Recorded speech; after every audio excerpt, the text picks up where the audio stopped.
Hello and welcome to Women of Destiny. I hope you're having a lovely Saturday. Um, for those of you that are watching us for the very first time, just a bit of a background into Women of Destiny and what the message is about. So, Women of Destiny looks at the lives of biblical women and look at what sort of lessons we can learn from them and how we can actually improve our lives by learning from their experiences. And today we're looking at Eve, and I know, because I know what you're thinking. Eve is very popular for messing up the whole God agenda. She got her husband to eat the forbidden fruit. And I think that's what she's most famous for. And some of you might be wondering, what could we possibly learn from a woman like that? And it's not just that. It's also about the fact that she actually says very little on in the Bible. We know that women talk a lot. So to think that as much as we talk, Eve had very little to say. Honestly, if you read the entire Bible, I believe like her longest conversation that is recorded is the one that she had with the serpent about the fruit. And you might be thinking, well, this woman said nothing, and all she did was actually just bring humanity down. So how can we possibly learn from her? I'm telling you, there's loads to learn from her. There is wisdom in silence. So we're just going to unpick and read between the lines some of the things that Eve never said. Not so much what she said, but what she never said. And then we will look at how that can be applicable to our lives. Hey, Minister Gray, thanks for logging on. Love you so much. Hey, and my lovely ego as well. Thank you for logging on. I'm not going to comment on anybody else logging on again so that it doesn't drag the whole discussion. I'm just going to go straight into it. So I think one of the first things we all know, Eve is the very first woman. And I just want us to look at, so when God started the creation, he sort of involved Adam in it. If you read it, it says that God created the world and then he created Adam. And then he created Eve. So Eve was the very last creation. But what is key is that God gave her a job and so did Adam. And I just want to read.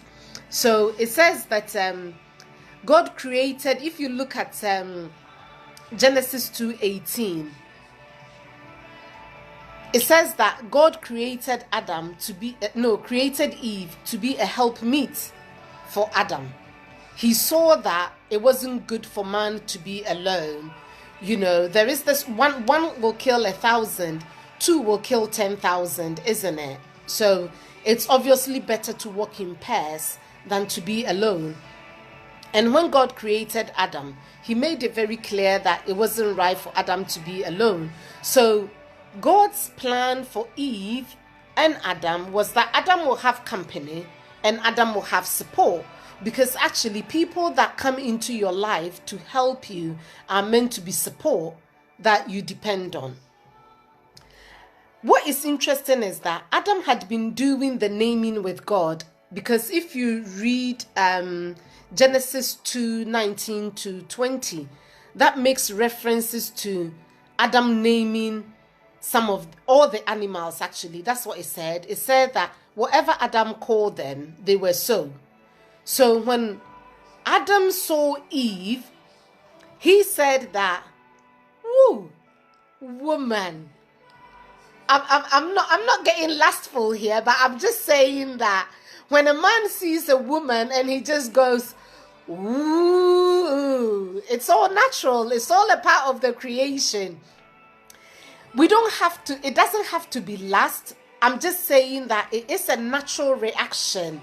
And that was what Adam saw her and went, "Wow, this is it, bone of my bone, flesh of my flesh, and she can't be anything else other than a woman, and I'm gonna call her Eve.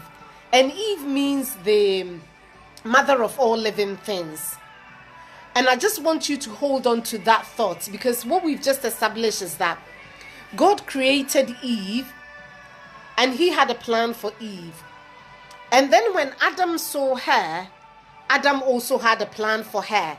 So can you see that right now there are two roles that has been established, and hence the woman the wife and the woman the mother, because God's thing was about, this is your wife, your life partner, she's going to support you. And Adam's thing was that she's the mother of all living things, she's going to be birthing stuff. So right from the get-go, Eve's role was established, a mom and a wife, one given by God, one given by Adam. It doesn't mean that it's not right. They're both right, because actually whatever Adam called anything, God said it was so. God agreed. And later on we do see that when God judges Adam, Eve and the serpent, he makes reference to childbearing. And the childbearing was Adam's agenda. She's going to be mother of all living things, all creation. So God embraced Adam's agenda for Eve. Therefore, Eve's role was solid. It was established. She was going to be two things, a mom and a wife. Now let's see how Eve did with those two roles. So if you look at her role as a helpmeet, and this is where it gets really interesting, because I know we read some of these things in the Bible, but I just want us to pay real attention to the detail. When Eve had the conversation with the serpent, she made it very clear that God had said that, nah, not this fruit. You eat anything and everything, but never that particular fruit in the middle of the garden. So she knew what the instruction was, and she was very willing to go all the way. But you know what was interesting? The serpent convinced her. And I just want you to know that it's not so much that the serpent convinced her, but it was actually about the fact that she was fulfilling her role. Keep these two roles in mind. Eve, the helper, a wife, and Eve, the birthing of things. And if you read on Genesis 3:6, it says that when she saw the fruit was good to eat and pleasing to the eye. So this was Eve fulfilling her role. I've got a man by my side, and my job is to make sure that man succeeds. What kind of a woman are you? Is it your sole goal to make sure that your husband succeeds? Is it your sole goal that the people in your life are successful? If it isn't, rethink it. I'm not saying put your life on hold. I'm not saying go extreme lengths and sacrifice yourself and not do nothing for yourself and just be walked on and being trodden over. That's not the plan. I'm just saying that reassess yourself. Do you get satisfaction in helping people, particularly the man you're living the rest of your life with? This was God's agenda for Eve, to make her a helpmeet for Adam. So it was only when Eve was convinced that the fruit was good as food and it was pleasing to the eye. So she probably had not even looked at the fruit at all, because it was a no-go area. So she had probably not paid any attention to the fruit at all. It was when she figured it was good. What are the things that you are considering good? I need you to think about it. Are they really, really, really good? Or is it somebody presenting it in a way that makes it look good to you? So I just want you to know that in Eve's biggest blunder of all times that women will never get away from, she was actually fulfilling her destiny. She thought, at least, she was doing what was right by her husband. A fruit that was good to eat.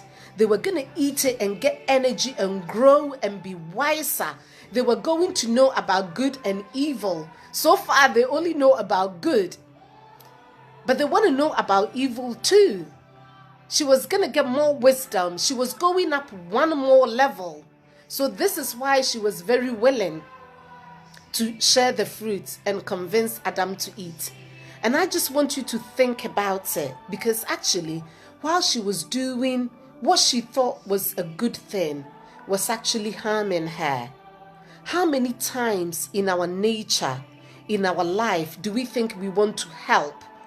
Are you pushing that man to do something that's out of his comfort zone? Because you truly believe that you're helping him. I need you to rethink it. I want us to look at the other thing that Eve did. Her traits, the character, the things that made her successful or unsuccessful. These are the things we are learning so that we can actually fulfill our destiny and become women of destiny. So the other thing that we do, and Eve did it, we love to be listened to. And that was why the serpent managed to win Eve's heart and mind, because actually we do like to be listened to, because we talk a lot and we want people to hear us. Who are you listening to? Who are you engaging that you shouldn't really engage in your conversation? And I have a few scriptures here that I want to share with you. So Proverbs 20:19, it says that a gossip betrays confidence. Oh my goodness, a gossip betrays confidence. So avoid anyone who talks too much. This is what Eve did. She talked too much because she was being listened to. She talked way too much because the serpent was willing to listen. And while it is our nature to talk so much, we have to draw a line. We've got to know when it's harming us. Because you know the funny thing, when I started, I was saying that Eve said very little. So actually, if you compare it to what Adam had to say, Adam said nothing. You go back and see his conversation with Eve, and then when God came to him and gave his judgment and sent them away, we hear nothing from Adam. It doesn't mean he didn't do anything. He did a lot because he trained his children up to worship God and to sacrifice. We know that because his children offered sacrifices. So way back right from the beginning, we women, we talk more than men. And I just need you to be mindful. Don't just talk because you're being listened to. Who is it that's listening? There might be some wrong people listening, and they will give you the wrong contribution. You've got to really be careful at them. Just don't talk too much because you're being listened to. There's loads of scriptures. There's one in James 4:11.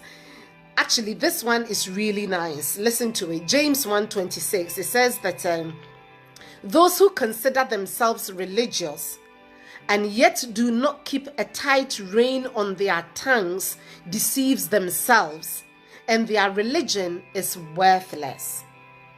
Why does your tongue make your religion worthless? Because you will end up sinning with that tongue. You will say all the wrong things. Please get a hold of your tongue as a woman and be very mindful what you say. Be very mindful who listens to you.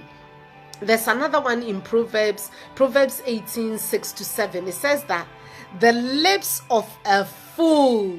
The lips of a fool. The lips of a fool. This is not me. I'm not insulting you. It's the scripture I'm reading. It says, the lips of a fool brings strife, and their mouths invite a beating. You know, I'll just pause right there and just explore that a little bit. You know, in our modern day world, actually, that what I'm about to say is actually a lie, because we do. I was going to say that we don't actually beat, but we do. We see it on social media all the time. Two women in a fight, in a cat fight, that's a beat, isn't it? What could have possibly started those fights and that beating? The mouth, yapping, talking, gossiping, undermining each other, not sticking together, not supporting each other. So our tongue will bring us an unnecessary beating. What makes it even worse, it says that, and the fools are their own undoing. And who has the Bible just called a fool already? The person that talks too much. They become their own undoing, and their lips are a snare to their very lives. What did Eve do? He created a snare that carried on generation after generation after generation after generation after generation. To date, we're still paying the price, and we're going to be paying it until God comes. Our mouth, our tongue can make a snare for us. We need to be really careful who we talk to and who listens to us, because they might just encourage us to say too much. And that's exactly what happened. Sometimes you talk too much and they go away with your secrets, your private things, and they go and share it. And then when you hear it, you say, she's not a good friend. She was talking about me. Well, you gave too much information. It's time you just zipped it. Say less. I hope you're with me. The other thing that we picked up from Eve is our ability to exaggerate and elaborate. And there is a good in that trait, you know. We can elaborate on things and add a bit of spice to it and make it tastier and just get it going all over the place, because we've got great imagination. But that imagination is got to be used for the right thing, not for the wrong thing. Not for the wrong thing, for the right things. And how do I know that Eve had the ability to elaborate? When she had the conversation with the serpent, she said, God said that do not eat the fruit. She said to the serpent, God said we shouldn't even touch it. She added that part to it. She was trying to let the serpent know that this is an absolute no-go area. You know, so we have this ability where we add things to situations and we make it slightly spicier. Don't spice things up to the detriment of other people. Don't add too much. Say little. Say less. Don't decorate it if it's not meant to be decorated. Keep it simple and not make a complete mess of it. The other thing is our power of persuasion, you know, and I think that if you're a woman and you're listening to this, I heard somebody say before that the man is the head and the woman is the neck. And if you're the head, you've got the brains, you've got the energy, you're the wisdom, you're the whole thing, you're in control, isn't it? But actually, who's in control? It's the neck. It's wherever the neck turns. Wherever I turn my neck, that's where the head goes. So our ability to persuade, the devil can tap into it and let it become manipulation. Are you manipulating the people in your life? Are you manipulating your man? You know he doesn't like to see you cry. So the minute you want something, it becomes, really? Are you really sad? You know those that cry wolf all the time? The day that the wolf actually comes, Nobody's going to be there to help you. So we've got to make sure that that skill, that character trait of persuasion stays within persuasion, and only use it when it's necessary. Don't twist it. Don't let it become a manipulative tool that you use to undermine everybody, because actually how you got yourself there, that's how you're going to have to do to maintain yourself. So let your ability to persuade count. Let it be like Esther when it was necessary. She never got up every day to enter the king's room. She respected the boundaries. It was only when she and her people's life was on the line. That was the only time she used it. Because this is what Eve did. She managed to persuade Adam. Adam was the first to have gotten the instruction from God. And yet, because of our ability to persuade, he lost the battle. So I just want to encourage you. Stay true to the skill. Use it for positive things, not negative things, not bad things, not manipulating your kids, your friends, and the people in your life. Because one day it will backfire. Because actually this backfired big time on Eve. We all lost, and we're all paying the price for it. The other thing that I noticed in Eve is her ability to create. Now, this one is really key because actually Eve didn't do it on her own. She did it with Adam. The Bible didn't say that Eve created. When they found out that they were naked, they made alternative clothing out of the leaves and covered their nakedness. The Bible says that they did. They. Genesis 3:7. It said they. It didn't say Eve. You've got to work hand in hand. It's a they thing. It's not a me thing. It's not me. She wasn't in it by herself. It was between her and her man.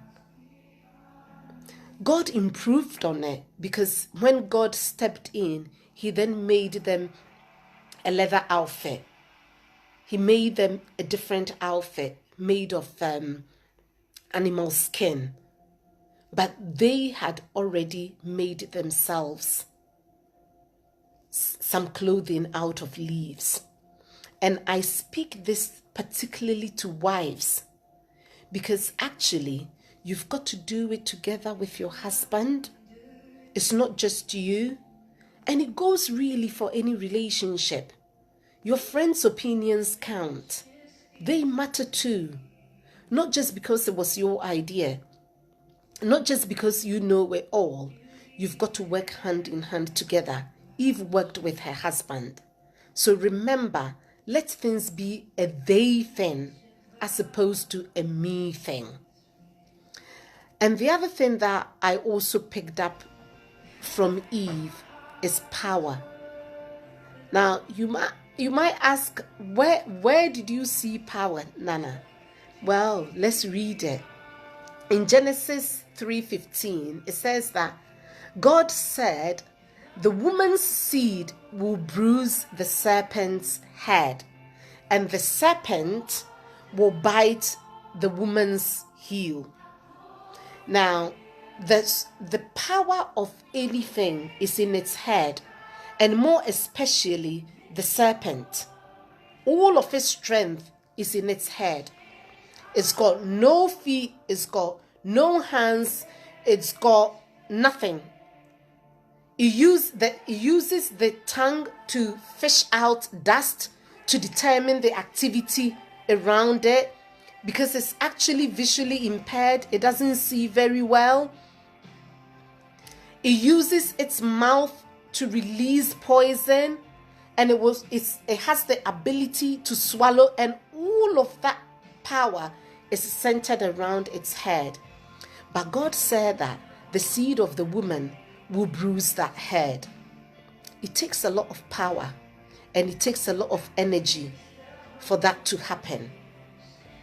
And I just want you to look at this from two different points of view, because actually while God was talking about power, normal power, he was also making reference to the fact that Jesus was going to come and die and save humanity. So it is a metaphor.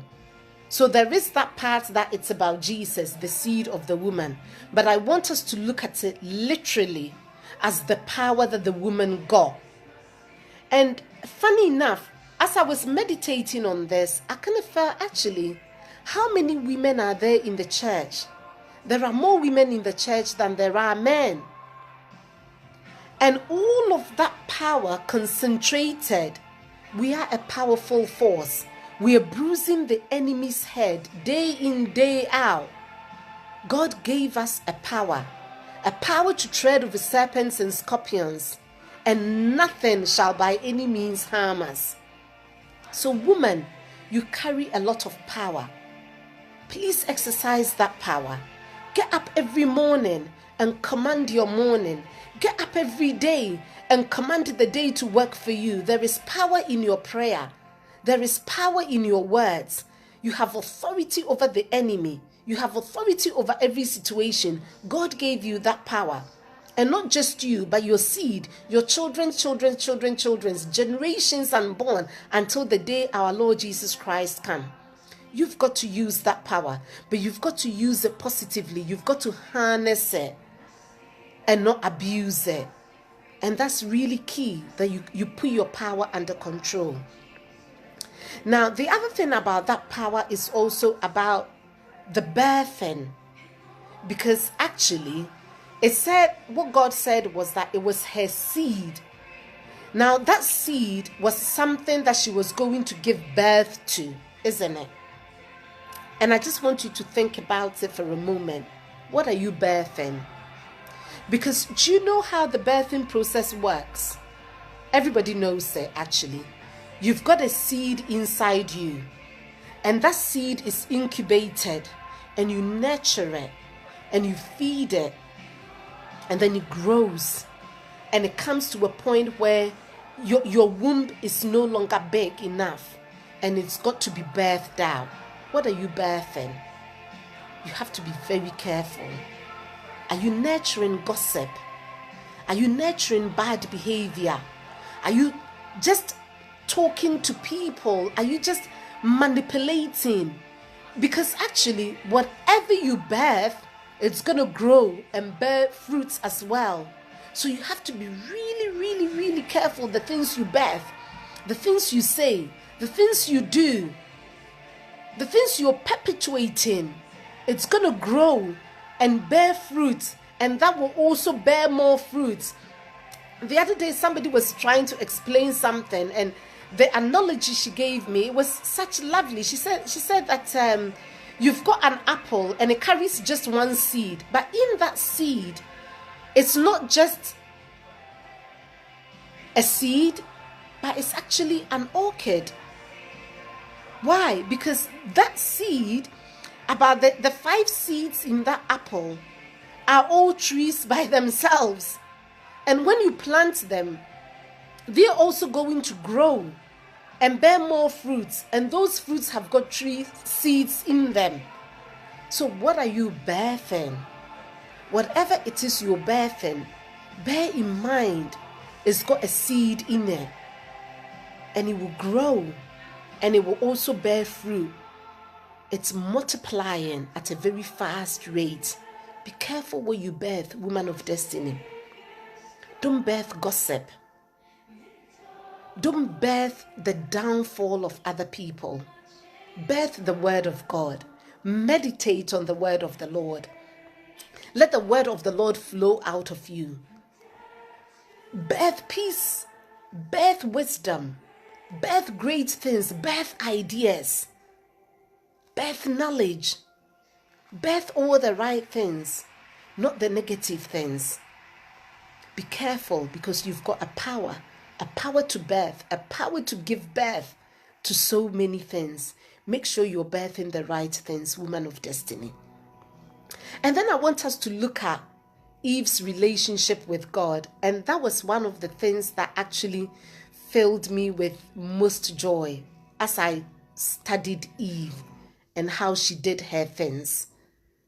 Because actually, Genesis 4:1 says that when she had her other child, she said that, I've got a child, another son, with God's help. You know, sometimes we get fed up and we get tired and we walk away from the plan because we feel that it didn't go our way.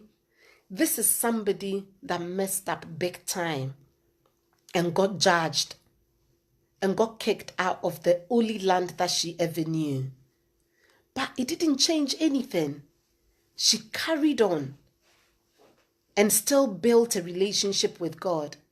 She continued to talk to God. That's the only reason why she says, I did it with God's help.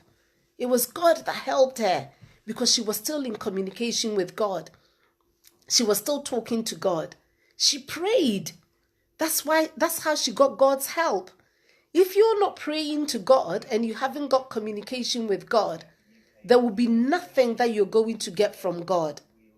So that tells me that Eve had a relationship with God. She depended on God. Are you depending on Him, or are you depending on your own strength, on your own energy, on your own power? Don't depend on anything but God. Trust Him. Depend on Him. Job said that even though He slay me, this is Eve's experience. She messed up and God slayed her. But she didn't walk away. She still depended on God and fellowshiped with God. She was grateful. You know, she showed her gratefulness. She didn't say that, oh, Cain has killed Abel and God has kicked us out of the garden. And she didn't go on and on and on and on and on and on. She just appreciated what she's got going with God. The other thing that I found very interesting as well is about how she never really said anything bad about Cain. She knew her children. We can't deny that. We know she knew them because actually she wanted another child just like Abel. How well do you know your kids? Are you spending time to listen to them? And I hope you realize all these things that we're talking about. This is Eve as a mom and Eve as a wife. Are you listening to your kids? How well do you know them? Do you know their ins and outs? Are you following what their heart's desire is? Do you know what bugs them? Do you know what really gives them a kick? If you haven't got that, you've got to have it with the kids. You've got to have a really good relationship. Eve knew her kids. She knew the good one and she knew the bad one. Because actually when she lost Abel, she prayed that she would get another child. And when she got Seth, she said that God has given me an anointed compensation. That is the meaning of Seth, an anointed compensation. So she wanted something to compensate for Abel, and Abel was the good one. She wasn't asking for the bad one to happen. She was asking for the good one to happen. And that is how I also know she definitely rebuked Cain.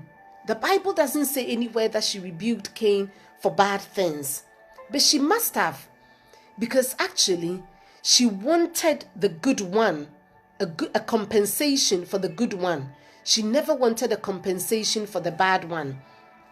That means she didn't actually want anything.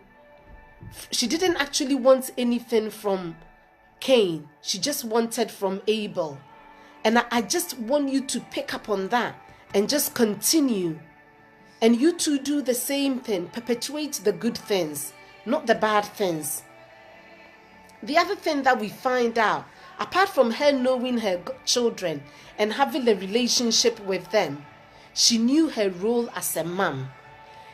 And I will be bringing this to a close on this particular one, because actually this is where it all lands.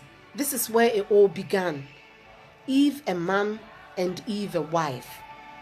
Eve never got those two roles confused. She never mixed it up.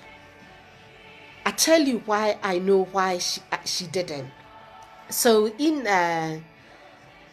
Genesis 3:15, it says that God made Eve. She took Eve out of Adam's side.